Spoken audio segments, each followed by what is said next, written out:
আলাইকুম ব্রাদার।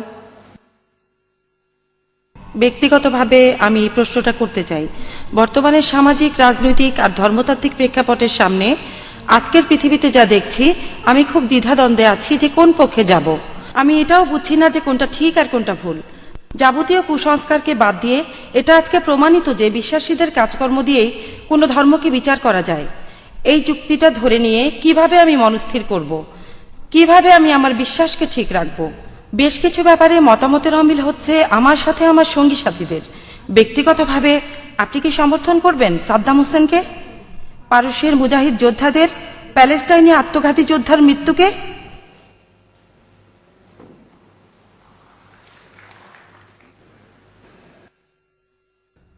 বোন, আপনি প্রশ্ন করেছেন পরস্পর বিরোধী দৃষ্টিভঙ্গি আর চিন্তাভাবনা নিয়ে।